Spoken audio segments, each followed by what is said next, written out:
што сме заедно, пак да го проучиме Божиот збор.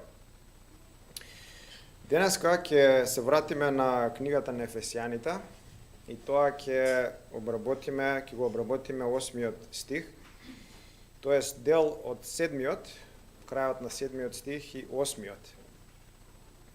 8-миот стих вели, може таму да свртите ако имате Библија или да отворите на телефонот. Ефесијаните 1:8 пишува или напишано е што изобилно ја излеа врз нас со сета мудрост и разбирање.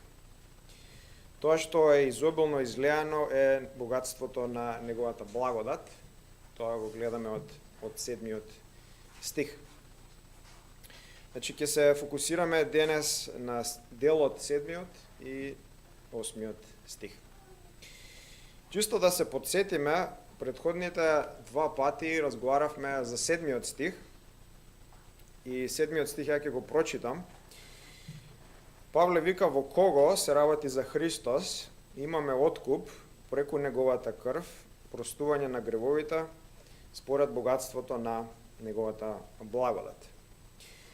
И предходните два пати кажавме или зборевме за каналот на откупот, за природата, за средството, за резултатот и изворот на откупот.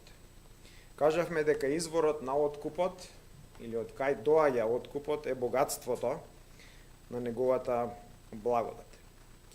И сега овие богатства или оваа благодат која ни е дадена продолжува и во 8-миот стих и кажува дека е излеана врз нас во сета мудрост и разбирање. Денес ќе се фокусираме на три вистини или ќе обработиме три вистини. Првата вистина ќе биде богатствата на Бог. Втората ќе се фокусираме за богатството на неговата благодат, поконкретно, и за благословите на мудрост и разбирање.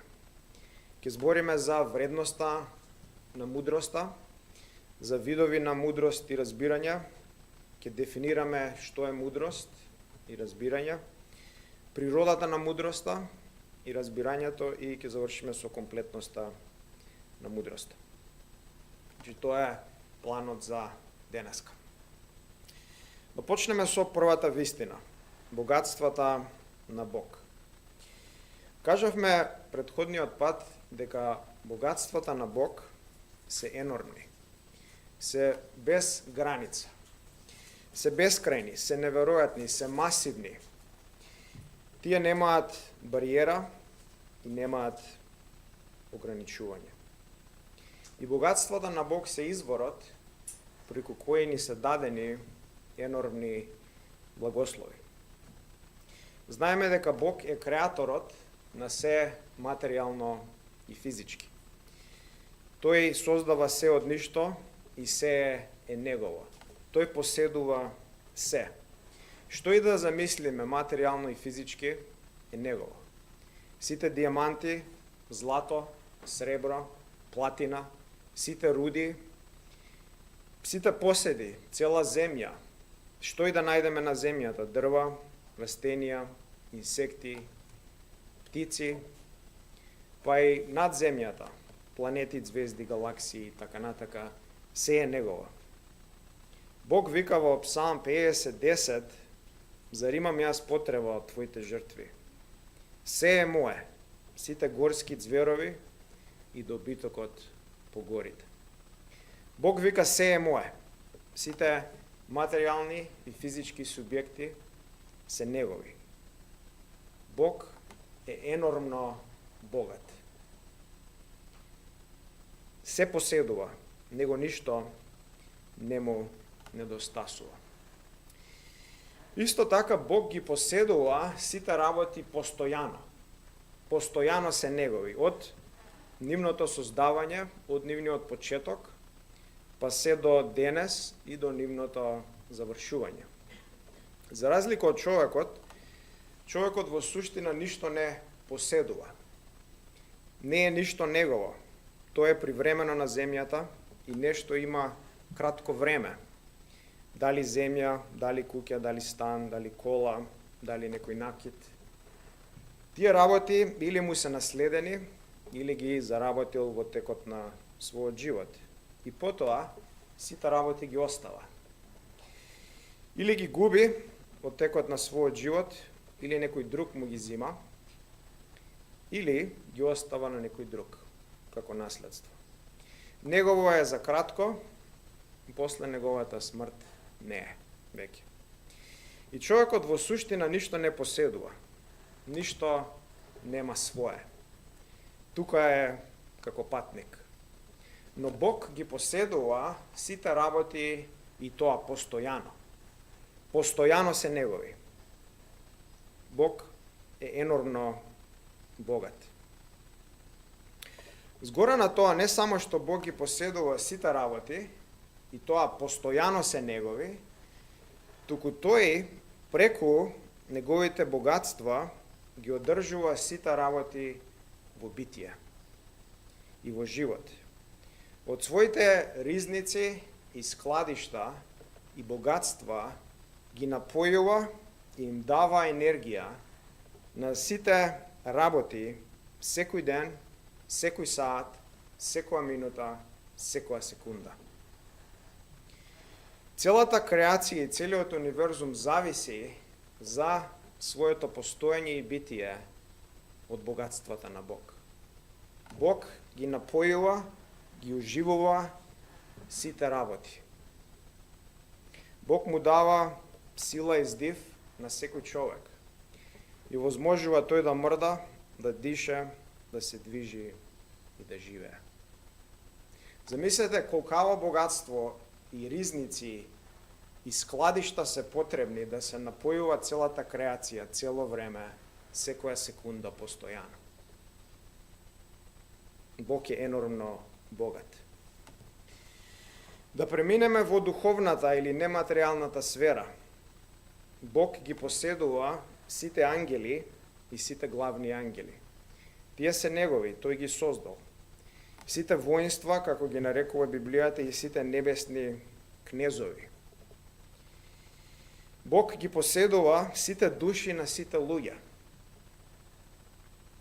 Се нефизички во човекот, се нематеријално и духовно е негова.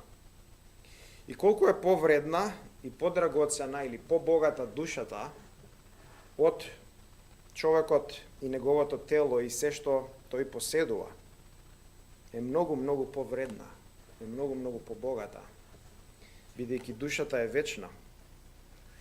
Бог исто така ги поседува сите нови свети нановородени природи на верниците.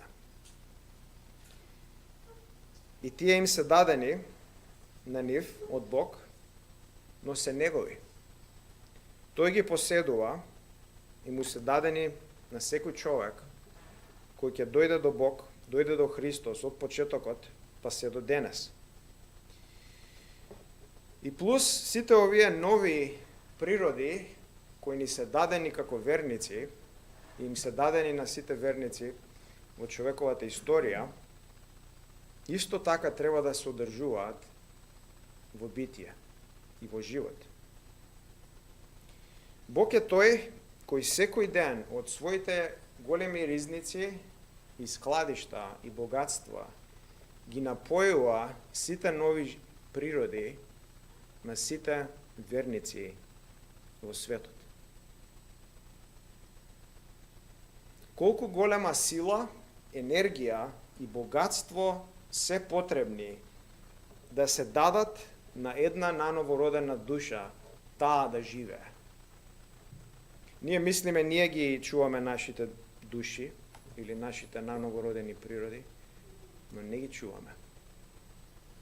Бог е тој кој преку своите богатства ги дава и ги одржува тие души. Преку каналите на милоста Бог ги одржува и ги освежува сите души на новородени секој миг. Понатаму Бог преку своите богатства ги одржува сите души на сите во рајот и во пеколот, во постоење и во битие. И тие ќе бидат одржувани цела вечност. Бидејќи ќе нема крај на нивното постоење и нивното битие. Колкава сила, капацитет, богатство е потребно да ги одржуваш сите души во рајот и во пеколот цела вечност. Да нема крај. Божите богатства се една непресушна, неисцрпна фонтана, која постојано извира и изобилно тече и ја напојува целата физичка и духовна креација. И овие духовни богатства се исто така во Божјата природа. Бог поседува исто така духовни богатства внатре во него. И овие духовни богатства не се дел или нешто надвор од неговата природа, туку тие се неговата природа. Например, во Римјаните 2.4 Павле ги нарекува богатствата на неговата добрина и трпение. Значи, зборевме до сега за дека Бог ги поседува сите физички работи, се е негова и ги одржува во постоење. Бог ги поседува сите духовни работи, ангели и души, и ги одржува во своето постоење од неговите богатства и ризници. И сега ќе видиме внатре во Божјата природа има исто така духовни богатства, кои се многу поголеми, помасивни, повредни од нешто што Бог создава, како физичката креација и духовната креација. Павле во 2.4 ги нарекува богатствата на неговата добрина и трпение. Бог е богат во добрина и трпение.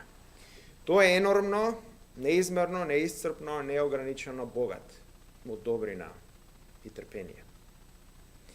За добрината на Бог, теологот Стивен Шарнок пишува вака. Отворен цитат. Само Бог е бескрајно добар, безгранична добрина која не познава граници. Добрина бесконечна како неговата суштина.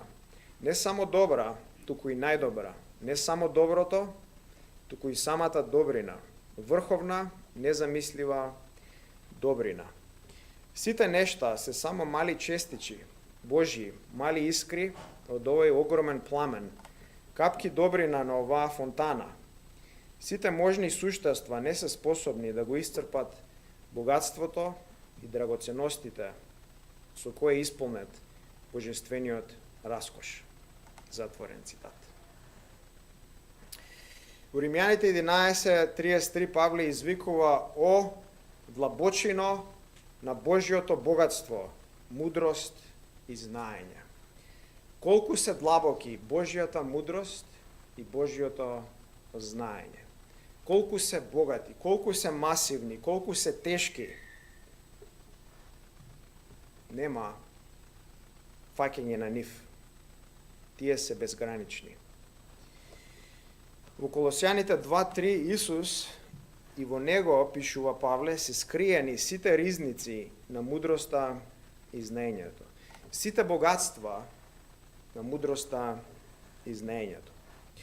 Во Ефесјаните 2.4 и 7 Павле вика Бог кој е богат со милост, поради својата голема љубов со која не возлюби, во идните векови ќе ни го покаже преизобилното богатство на својата благодат преку добрината која е во нас во Исус Христос. Значи, гледаме како Божите атрибути или Божите карактеристики се наречени богатства. Богатствата на Божјата милост, богатствата на Божјата љубов, богатствата на Божјото трпение, добрина, мудрост, знаење и така натака. И ако има некоја добрина, некоја трпение, некоја мудрост или некоја љубов во човекот, тоа му е дадено од Бог. Во човекот, поради неговата падната природа, нема вистинска добрина, трпение, мудрост или знаење. Се во човекот е измачкано со грев, со злоба, со горделивост, со нарцисоидност, со себичност. Вистинските богатства се наоѓаат во Бог. Понатаму,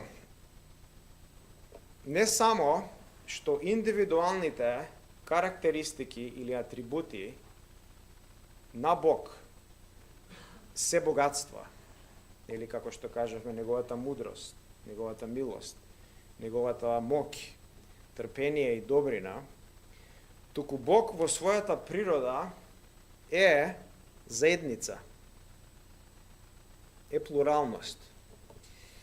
И не само што индивидуалните членови во тројството имаат богатства, и тоа енормни богатства, секој е Бог, секој е безграничен и бесконечно богат, секој има љубов и мудрост и моќ, и сега во заедница овие богатства се мултиплицираат. Една бескрајна и бесконечна љубов е дадена и разменета со друга бесконечна и безкрајна љубов. Че имаме мултиплицирање, зголемување енормно на богатствата внатре во тројството. Еден пишува, отворен цитат, во светото тројство имаме бескрајна, бесконечна и безограничена размена на љубов, дадена со бескрајна, бесконечна и безограничена сила и моќ, регулирана и водена со бескрајна, бесконечна и безограничена мудрост и мотивирана од бескрајна, бесконечна и безограничена добрина. При тоа, создавајќи бескрајна, бесконечна и безограничена радост, задоволство и уживање. Неверојатно колку богатства има Бог. Колку е богат, не само индивидуално, туку во неговата заедница, во неговото општење, во неговата врска едни со други. И оваа ризница или богатство, што не може ни да опишеме, се работи за бескрајни и бесконечни пропорции внатре во тројството. Оваа бескрајна, масивна, богата енергија има стремеж и очигледно одлучила да излезе надвор. Надвор во јавност. Надвор да се сподели и да се даде. Джонатан Едвардс во неговата книга Дисертација за причината на создавањето или зошто е создадено се, пишува, отворен цитат, како што има бескрајна полнота на сето можно добро во Бог, полнота на секое совршенство, на сета екселенција и убавина, на бескрајна среќа, и како оваа полнота е способна за комуникација или еманација ад екстра, така изгледа адекватно и драгоцено само по себе да треба да се пренесе или да се покаже, дека оваа бесконечна фонтана на доброто треба да испушта изобилни потоци.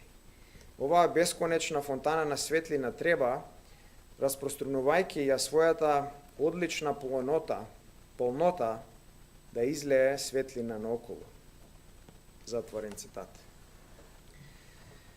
Во светото тројство, како кажавме, имаме енормни богатства, размена на бескрајна и бесконечна љубов, добрина и моќ. И оваа размена е толку силна, толку моќна, толку полна, толку изобилува, што прелева. Има тенденција од нивната полнота да прелее надвор, да излезе. Не може да остане затворена, приватна, изолирана. Зборот за слава на еврејски е кавод и може да значи исто така тежина, но исто така може да значи и богатства, поседи и раскош. Што може да кажеме за Божјата слава? може да кажеме дека Божијата слава се неговите богатства. Внатрешно во него и надворешно кога излегува во јавност. И кои се суштински овие богатства, овие раскоши, овие убавини? Кои се? Тие се врските и односите на божествените членови во тројството, кои резултираат во милина, во задоволство и бескрајна радост. Тоа е вистинското богатство. Тоа е суштинското богатство.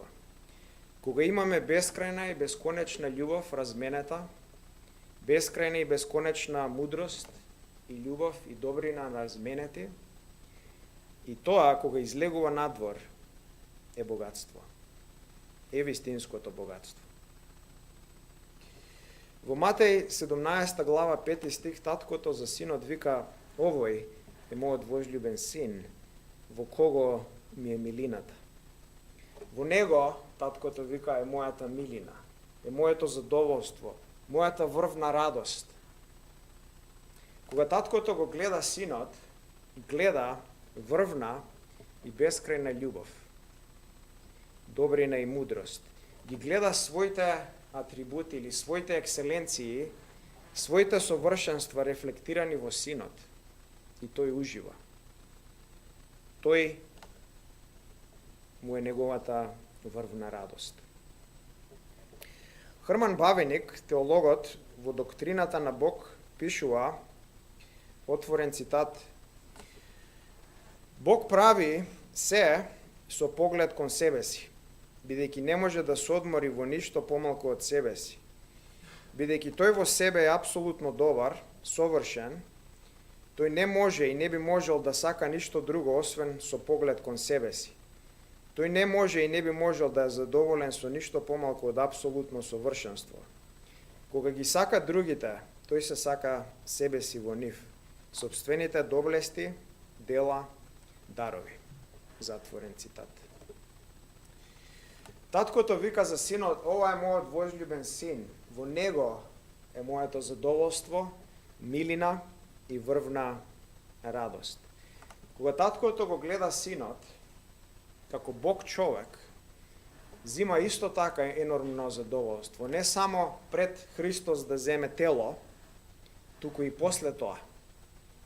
Или стикот што го прочитавме во Матеј, таткото се јавува и вика на синот како Бог човек: ова е мојот возљубен син.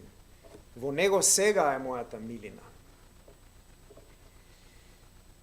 Една од најпознатите проповеди на Джонатан Едвардс се вика Екселенцијата на Христос, и овде Едвардс говори за воскитувачки спој на различни екселенции во Христос како Бог човек. Неговиот текст е Откровение 5 и 6 стих, и се фокусира таму каде што Исус е наречен лавот од Јуда и исто време јагнето заклано. Кога таткото го гледа синот како лавот од Јуда, полн со бескрајна мок и сила, тој е задоволен и радосен. Но исто така кога го гледа јагнето заклано за гревот на човекот, е исто така задоволен и радосен. Едвардс пишува, отворен цитат: во Христос се среќаваат бескрајно величество и бескрајно смолување, бесконечна правда и бескрајна благодат, бескрајна слава и најниска понизност, бесконечна величина и трансцендентна кроткост, најдлабоко почитување кон Бог и исто така еднаквост со Бог, достојност за добро и најголемо трпение под страдањето на злото, голем дух на послушност и врховна власт над небото и земјата, апсолутен суверенитет и совршена оставка, самодоволност и целосна доверба и подпирање на Бог. Имаме навидом контрадикторни атрибути кои се совршено споени во Исус, како Бог човек. И таткото го љуби синот, бидејќи тој е совршен. Во тројството, како што кажавме, имаме размена на бескрајна љубов, добрина и мудрост. Бог е во себе си целосно задоволен и радосен и исполнет со милина. Ова е вистинското богатство. Во Јован 17 глава 26 стих Господ Исус се моли и вика: им го објавив Твоето име и ке го објавам со цел љубовта со која ме љубиш да биде во нив и јас во нив. Неверојатно. Видете што вика Исус. Љубовта со која таткото го љуби синот. Или како што прочитавме, видовме, имаме бескрајна, бесконечна, безограничена, безгранична, неисцрпна љубов. Исус вика да биде во нас. Истата љубов да ни биде дадена. Истите богатства да ни бидат нас дадени. Сиромашни питачи кои немаат ништо. И тие Божји, масивни, драгоцени, неописливи богатства ни се даваат на нас. Ни се даваат во Евангелието, ни се даваат преку Христос. Бескрајната и бесконечната, безограничената љубов и добрина во тројството излегува, се прелева, се излива надвор. И се излива и се прелева надвор и се манифестира во креацијата на универзумот, во спасението на човекот и во кулминацијата на сите работи. Основата, причината и целта на креацијата, на спасението и на кулминацијата на сите работи се Божите богатства во тројството, кои излегуваат, прелеваат и се изливаат надвор. Се изливаат во јавност, сите да ги видат. Сите да бидат воскитени и да кажат: вау, неверојатно. Бог во тројството излегува надвор и неговата слава се гледа, неговата убавина, неговиот раскош, неговата масивност. Таа е првата вистина.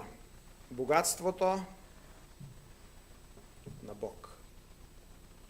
Надвор во материјална креација, надвор во духовна креација, внатре во индивидуалните членови и заедно во заедница во тројството. Втората вистина, имаме богатството на Божјата благодат. 7 стих зговори за богатството на неговата благодат.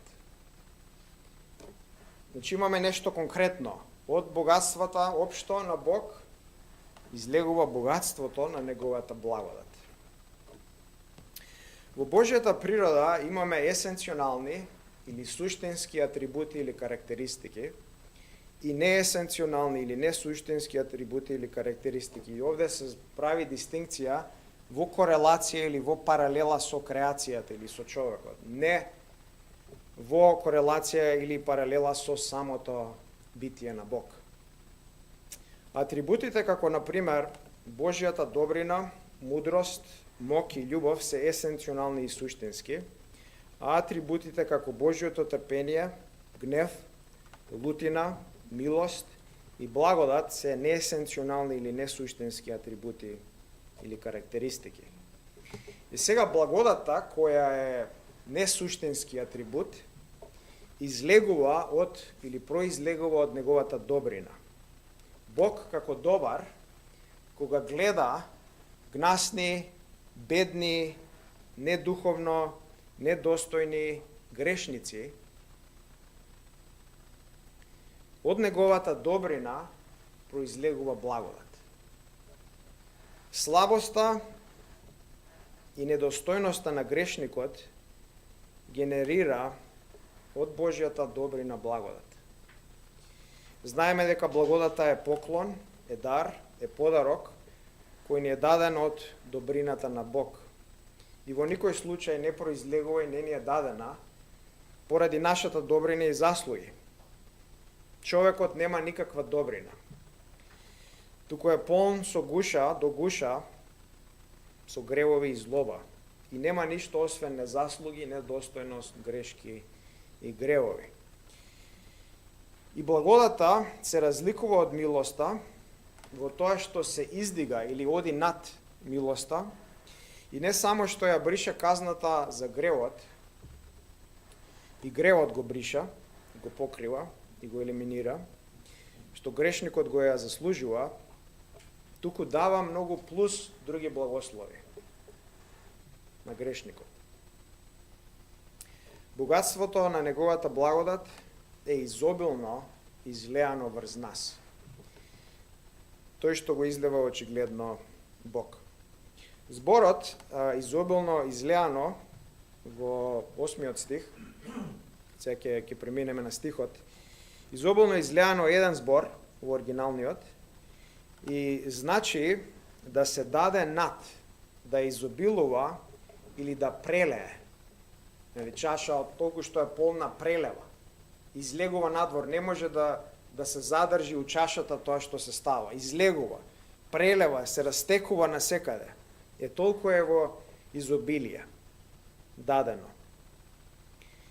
И како што богатствата на Бог, нели кажавме, имаат тенденција поради тоа што се бескрајно и енормно богати сами во себе, да излезат надвор и да се прелеат, така Бог, како што излегуваат надвор од него и се прелеваат, тој изобилно, без задршка, без недостаток ни ги дава на нас. Ги излева, без резервација на нас. Благодата што ни е дадена е раскошна и излеана целосно. Без задршка, без резервација, без недостаток. Имаме навистина енормно богатство дадено. Драгоцено богатство излеано врз нас. Бескрајно богатство. Стихот понатака вели богатството на неговата благодат е изобилно излеано врз нас. Врз нас. Гледаме дека овие богатства не се така општо дадени, генерално, него се партикуларно излеани или дадени врз нас. Дадени се на сите вистински христијани. И овде интересно е што апостол Павле се вклучува и себе си. Истата благодат што му е дадена нас, што ни е дадена на нас, му е дадена и него. Тој нема некоја супер благодат плюс дадена, нешто екстра на него дадено, него истата благодат му е дадена и него. Тој кој беше гонител на црквата и убиец, благодат му е дадено. Самиот пишува у 1 Тимотеј 1:14, благодата на нашиот Господ се преумножи над мене со вера и љубов во Исус Христос. И овде зборот преумнежи е исто така преизобилува, прекумерно да се даде, да се излее без резервација, без задршка, без недостаток. Онака, целосно да се излее. И како што Павле беше спасен, како што Божјата енормна благодат го допре овој гонител и убиец на црквата, така Божјата благодат ги спасува сите кои ќе дојдат до Христос. Ќе ги спаси и ќе ги обогати секој што ќе дојде до Христос. Божјата благодат ќе го направи тој човек духовно богат, тој да изобилува. Го гледаме и спротивното, така. Без Христос, без Евангелието, нема никакви богатства. Нема никакво обогатување. Туку ништо освен пекол и смрт. До сега видовме две вистини, Зборевме за богатството на Бог и богатството на Божјата благодат. Сега ќе продолжиме со Божите благослови кои ни се дадени од резултат на таа благодат, а тоа е мудроста и разбирањето. Тоа е во 8 стих. Значи денес сега ќе продолжиме со мудроста и разбирањето. Како што откупот ни беше даден во нашата заедница со Христос, така ни се дадени плюс уште други благослови од оваа заедница, ова општење што го имаме со Христос. И тие благослови се мудрост и разбирање. Изборовите се Софија и Фронесис. Зборот Софија е мудрост, превод и е добар превод. Зборот Фронесис е преведен во македонските преводи како разум, разумност или разбирање. И разбирање мислам дека би бил најдобар избор. Овие елементи или благослови кои му се дадени на човекот не се карактеристики на Бог. И тоа може да го видиме, бидејќи Фронесис не се користи во ниту еден случај за Бог директно во Новиот Завет. Значи се работи за благослови кои му се дадени на човекот. И може да кажеме дека разбирањето е аспект или перспектива или разгранување или расцветување на мудроста. Мудроста во генерална смисла и разбирањето е мудрост во партикуларна смисла или специфична смисла и тоа вклучува или инволвира длабоки чувства и наклонетост. Внатрешна страст. Мудроста е во зоната на умот или интелектот, а разбирањето е во зоната на чувствата, емоциите и наклонетост. Мудроста го носи разбирањето и го ефектуира и тоа действува на чувствата, емоциите, волјата и срцето на човекот. Паралелниот стих е во Колосјаните 1:9 и Павле вика: од денот кога чувме за вас, непрестојано се молиме. За вас и сакаме да се исполните со познанието на неговата волја, и еве ги истите термини, со секоја мудрост и духовно разбирање. Во Изреки 10:23 мудроста и разбирањето гледаме дека се поврзани. Стихот вели за безумниот: радост е да прави страмно дело, а за разумниот, или тој што има разбирање, да биде мудар. Иако мудроста е во зоната на умот или на интелектот, коренот на мудроста не е во човековиот ум или интелект, или неговите академски достигнувања. Туку коренот на мудроста е во стравот од Бог. Збориме за вистинската мудрост. И стандардот или нормата на вистинската мудрост не е човековиот ум или човековиот интелект или неговите креативни подвици, туку Божјиот закон. Таа е нормата на вистинската мудрост.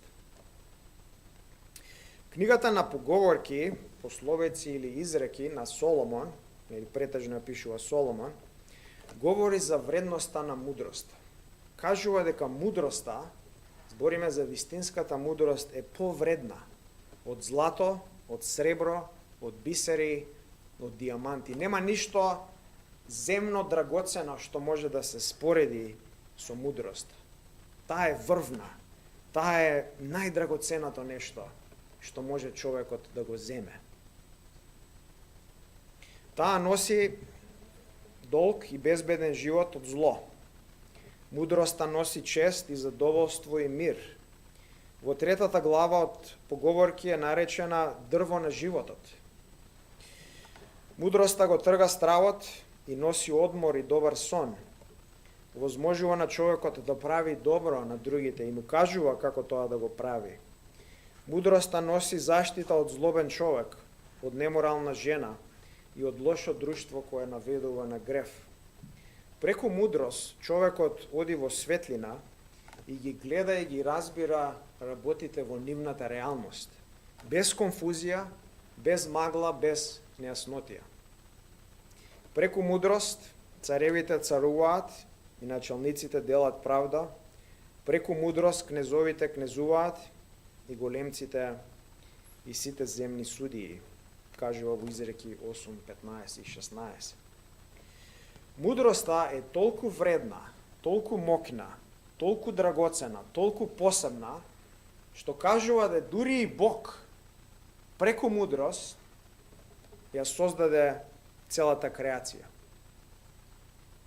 Целиот свет го создаде преку мудрост. И не само тоа, преку мудрост донесе спасение на човекот.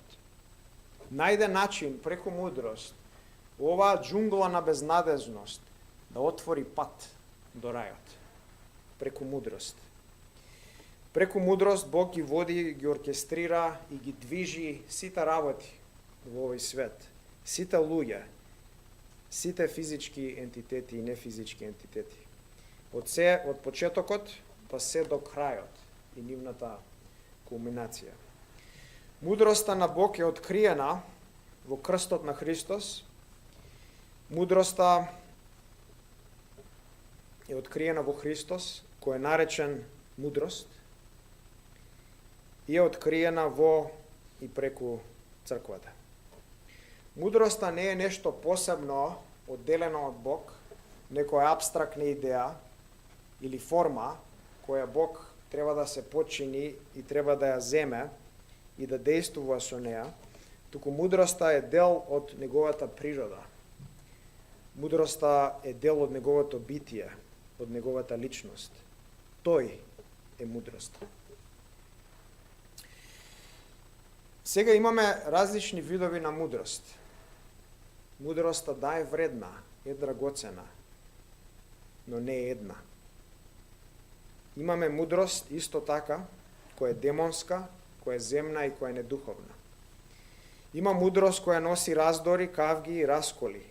Има мудрост која е полна со завист, со љубомора, со себичност, со горделивост. Има мудрост која вели крадената вода е сладка и пријатно е да се јаде краден леп скришно. Во Изреки 9, 17 и 18. Има мудрост која се издигнува себе си, го издигнува и го величи човекот, се гордее и се фали со својата мок, мудрост, знаење, фамилиарно потекло и образование. Има мудрост која ги презира сиромавите и кажува дека треба да се приграби се повеќе во овој свет. Дека еднаш се живее. Треба да се биде богат, важен и влијателен. Што повеќе да се пригребе земно, материјално, телесни богатства, удобства. Има мудрост која учи дека кога имаш тешкоти, проблеми и маки во животот, треба да го бараш одговорот во тебе. Длабоко во тебе и во други луѓе, а не во Бог и неговиот збор. Има разбирање кое ужива и зима задоволство и радост во исклучително земни и грешни работи. Има разбирање кое се весели да прави зло и ликува во изопаченоста на злото. Значи имаме два вида, два типа на мудрост. И само два. Едната мудрост е од Бог, а другата е од ѓаволот. Има мудрост и разбирање кои се богоцентрични, богопрославувачки, основани на Божјиот збор и водени од Божјиот збор. И има мудрост и разбирање кои се себецентрични, себепрославувачки, основани на човечкиот збор и традиции и учења и водени од човечките учења. Јаков пишува во 3:17 за Божјата мудрост и вика: Божјата мудрост која доаѓа од озгора пред се е чиста, потоа миролюбива, блага, покорна, полна со милост и добри плодови, непристрасна, нелицемерна. Едната мудрост е демонска и доаѓа од ѓаволот, таткото на лагите, и едната мудрост е Божја. И има антагонизам, војна и антипатичност меѓу двете. Не можат двете да екзистираат во еден човек. Или ќе има мудрост која е демонска, или ќе има мудрост која е Божја. Мудроста на светот која е демонска се подсмела и го отворила крстот на Христос, која е патен мудроста на Бог. Ајде да видиме сега за дефиниција на мудрост. Што е мудрост? Мудроста се состои од неколку елементи, неколку состојки, ако може така да ги кажеме. Имаме под еден генерално или општо знаење на факти. Тоа е првиот елемент. Вториот е специфично знаење или разбирање на тековни ситуации. Значи, немаме само генерално општо познавање на факти, него имаме специфично, конкретно знаење на тековни ситуации. Мудроста има одредени цели и таргети. Има мотивација, храброст и план да дојде до тие цели и таргети. Не е пасивна, туку има цел. И секогаш да се одберат најдобрите средства или инструменти да се дојде до тие цели. Тие се 5 елементи на мудроста. Мудроста сумарно може да кажеме е знаење кое се применува или аплицира во животот. Да се дојде до одредени цели и таргети. Мудроста е знаење кое се става во пракса, кое се аплицира. И мудроста го избира најдобриот таргет или цел и најдобрите методи, инструменти или средства да се стигне до таа цел. Во 1 Коринтијаните 2, 6 и 7, и сега ќе преминеме да збориме за природата на мудроста и разбирањето, Павле вика, говориме мудрост меѓу зрелите, не мудроста на овој свет, ни владетелите на овој свет кои пропаѓаат, туку навестуваме Божја мудрост, сокриена и тајна, која Бог пред сите векови ја предодредил за наша слава. Значи, Бог предодредил за наша слава да открие својата тајна мудрост на нас, да ни ја даде, да се разоткрие и да рече, еве ја, вистинската мудрост. Таа мудрост, која е сокриена и била сокриена, е сега откриена, целосно во Христос преку Евангелието. Во 1 Коринтијаните 1.30 Павле вика, од Него сте и вие во Христа Исуса, и ево клучната фраза, кој ни стана мудрост од Бог. Праведност, осветување, искупување и така натака. Христос и стана мудрост од Бог. Што е природата на мудроста? Што е мудроста? Христос е мудрост. Христос е нашата мудрост. Личноста и делата на Христос се нашата мудрост. Неговиот збор, Библијата, е нашата мудрост. И имаме Божјата мудрост, објективно дадена во Христос и во Неговиот збор. И преку Божјиот збор сме ослободени од мудроста на светот, од мудроста на ѓаволот, од мудроста на лажните учители, на празните луѓе. Преку Божјата мудрост сме ослободени од човечки заповеди, учења, човечки традиции и преданија, човечки идеологии, филозофии и лажни религии. Сме исто така ослободени од луѓе, на видни религиозни позиции, од кои луѓе се плашат, како свештеници, попови, монаси, епископи, архимандрити и нивните лаги и манипулации. Сме ослободени од нивната мудрост, која е лажна и демонска. Не сме веќе во магла, во темнина, во конфузија. Бог ни ја открил и ни ја дал Божјата мудрост. А таа мудрост е Христос. Понатака Бог ни дал нешто плюс друго. да разбереме мудроста. Во 1 Коринтијаните 2:16 Павле вика кој го позна Господовиот ум за да го поучи. Кој може нешто да му каже на Бог, да му даде совет? Бог ти вака прави, така прави, зошто правиш вака, зошто правиш така? Никој не може. И вика, а ние го имаме Христовиот ум. Тоа е нешто неверојатно. Го имаме Христовиот ум ни е даден. Не само што го имаме Христовиот збор, туку го имаме Христовиот ум. Имаме капацитет да го разбереме Христовиот збор. Да видиме неговата вредност, неговата убавина, неговиот раскош. И тоа да го ставиме во нашиот живот, тоа да биде дел од нашиот живот.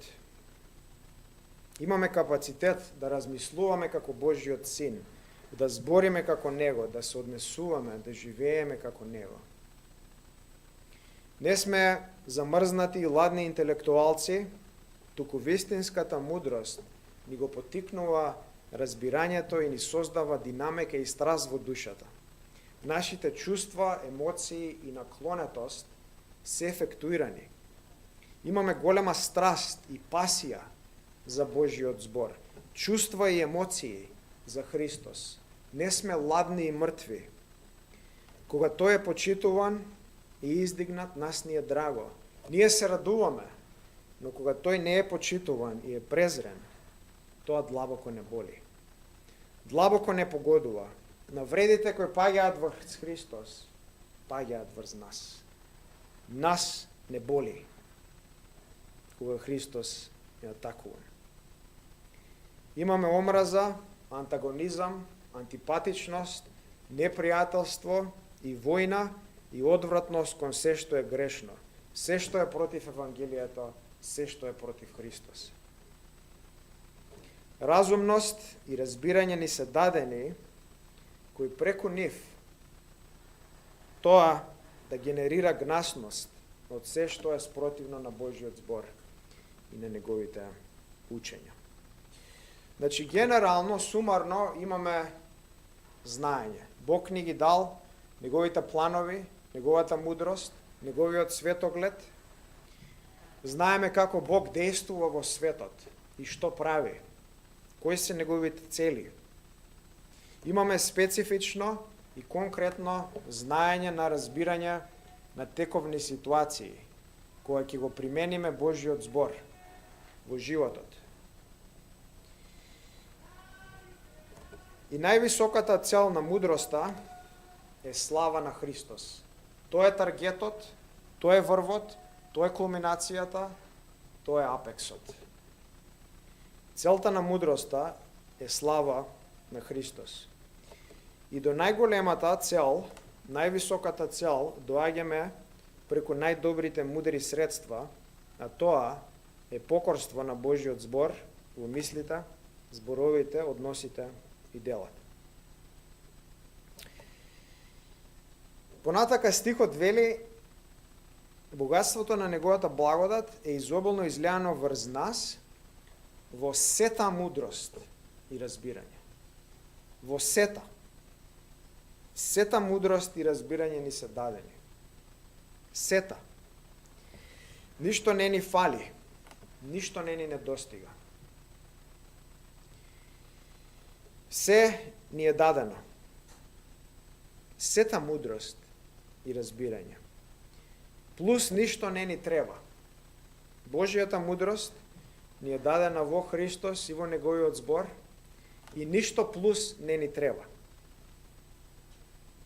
Христос е навистина доволен, дури и предоволен. Не ни требаат други мудреци, не ни требаат други спасители, не ни требаат други да ни мудруваат, како светци, како Марија, црковните отци, попови, свештеници, патрони, ангели. Имаме се во Христос. Не ни требаат сите овие други мудреци. Не се потребни ниту тие, ниту нивната мудрост. Се што имаме е во Христос и сета мудрост е во Него. И имаме неговата мудрост. Целата мудрост е во Библијата. Не ни се потребни исто така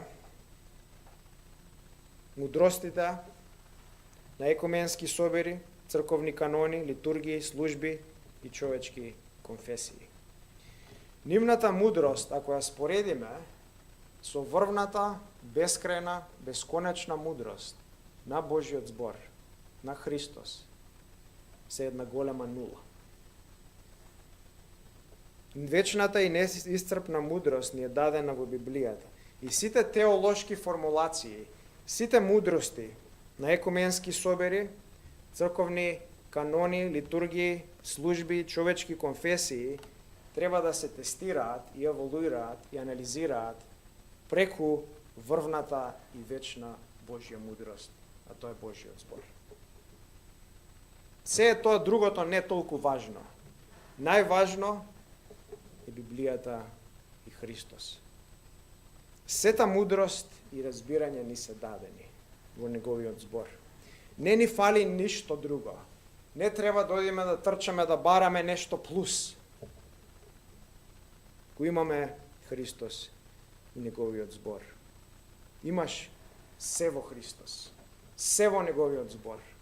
Не ти треба нешто плюс друго. И каква слобода и радост е да знаеме дека сета мудрост и разбирање ни се дадени. Дека ништо не ни фали, ништо не ни недостасува, ништо не сега не треба да бараме по други луѓе.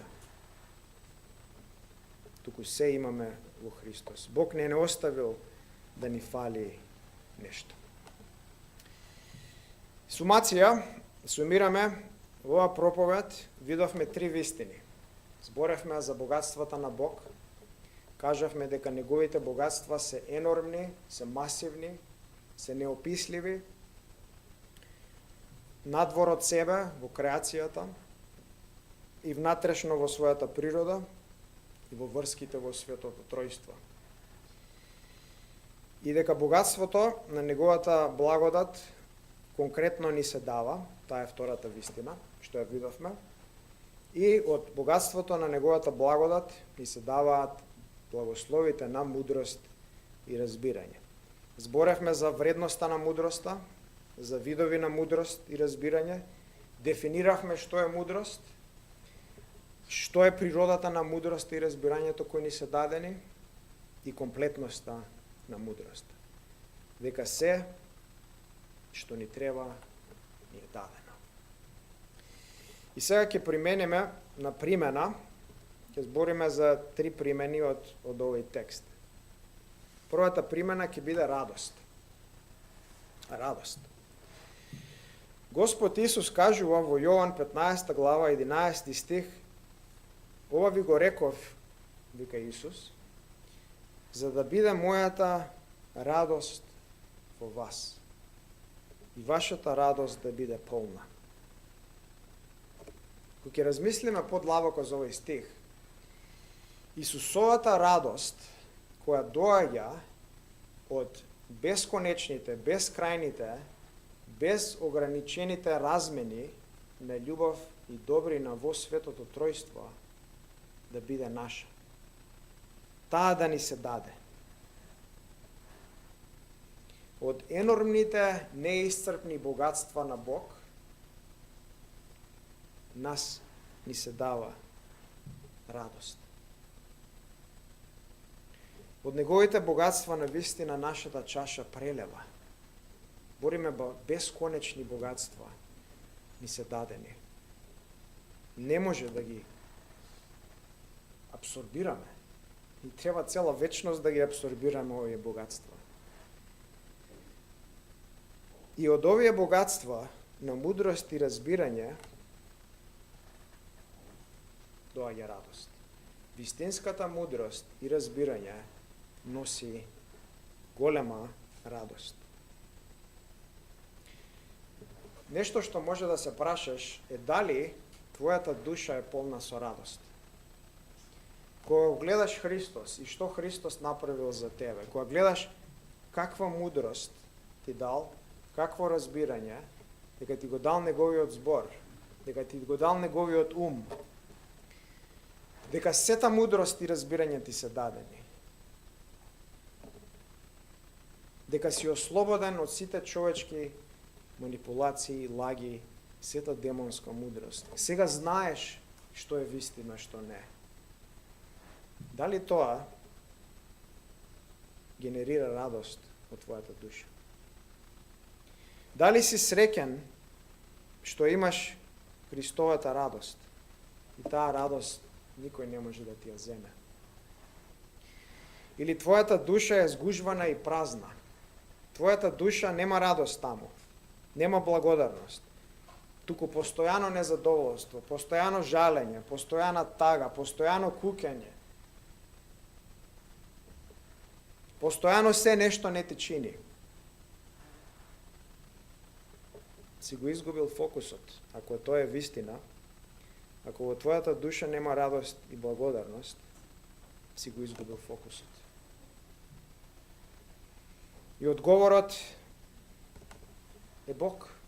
Оди кај Бог во молитва и општење со Него. Моли се Тој да ти ја даде неговата радост. Моли се Тој да ти ја покаже неговата мудрост, неговото разбирање. Помини време со Него, не брзај. Бог ветува дека тие што го бараат Него, ќе го најдат. Ама нема да го најдат ако брзаат. Ако други работи им се важни. Кога се молат, умот им е на трети работи. Нема да го најдат. Не брзај, ќе го најдеш Бог и неговата радост. Само треба да истрчаш кон Него. Сумарно треба да се радуваме на Божите богатства. Сме енормно богати, сме најбогатите милиардери, ако може да кажеме, у светот. Го имаме највредното. Имаме најдрагоценото. Повредно од било кој пари, било кој коли, било кој замоци, било кој алишта, било кој имоти, рудници, фабрики. Го имаме највредното. Тоа треба да генерира енормна радост. Втората примена е за мудроста и очигледна. Треба да бараме мудрост од Бог. Имаме мудрост, но треба да бараме нашите очи, нашите капацитети да се зголемат, да видиме што имаме. Да бараме Бог мудрост да ни даде да го познаеме подобро неговиот збор. Неговата мудрост во неговиот збор и подобро да се покоруваме на неговиот збор. За да му даваме повеќе слава на него и да действуваме подобро во светот. Во Ефесјаните 1:17 Павле тоа се моли за верниците. Бог на нашиот Господ Исус, Таткото на славата, да ви даде дух на мудрост и откровение на вистинското познавање на Него. Тоа се моли, мудрост на вистинско познавање на Христос. Јаков вели во 1:5, ако некој од вас му недостига мудрост, нека го моли Бог, кој му дава, им дава изобилно на сите и без укор. Изобилно дава. И тој што бара ќе му се даде. Од Јов 20:8 знаеме дека во овој свет нема мудрост. Во овој свет не може да се најде мудрост. Кај да бараш, под земја, над земја, у било кој човек, у било која филозофија, нема мудрост. Мудроста само доаѓа од Бог и Он треба да ја открие. Само така се доаѓа до вистинска мудрост. И таа мудрост ни е откриена во Библијата. Да бараме Бог да ни даде мудрост. Да сме мудри, да не сме будали. Да сме мудри во Него. И третата примена е безумие за Исус. Безумие за Христос. Сега вака слушаш за мудрост, за разбирање, богатства, вака така. Прашањето е, дали сакаш навистина да имаш мудрост од Бог. Ако навистина сакаш да имаш мудрост од Бог, треба да го направиш следното. Треба да се откажеш од твојата мудрост и разбирање. Треба да се испразниш од твојата горделивост, твојата себецентричност, твоите човечки сваќања, разбирања, традиции, све човечко. Треба да се откажеш и да се испразниш. И да дојдеш и да кажеш, ништо не знам. Ништо не знам човечко. Немам никаква мудрост, никакво разбирање, сум безумен. Ништо не знам. Се што знам и целата моја мудрост и разбирање се де факто не мудрост и не разбирање и не знаење. Немам ништо. Сум гол, сум прост, ништо не знам.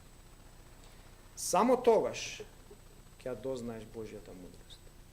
Ако ти мудруваш и му кажуваш на Бог, вака така, ако ти се мислиш дека знаеш, ништо не знаеш.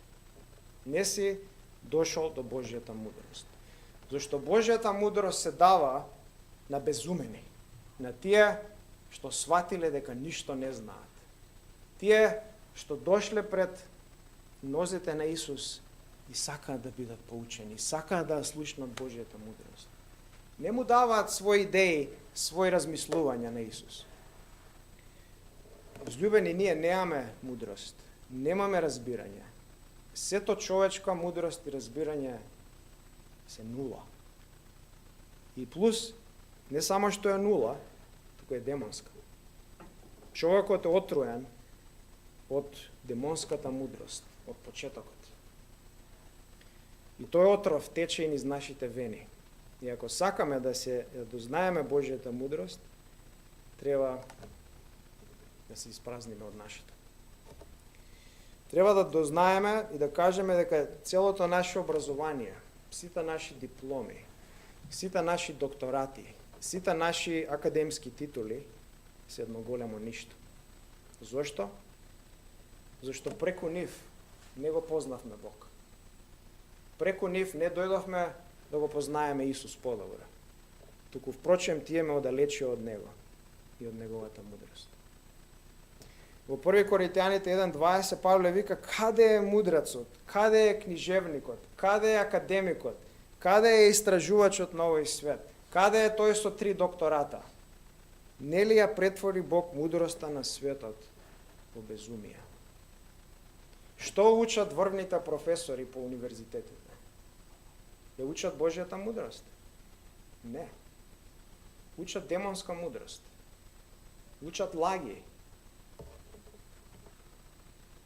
Така да ние, ако сакаме да дознаеме Божјата мудрост, треба да станеме безумени за Христос.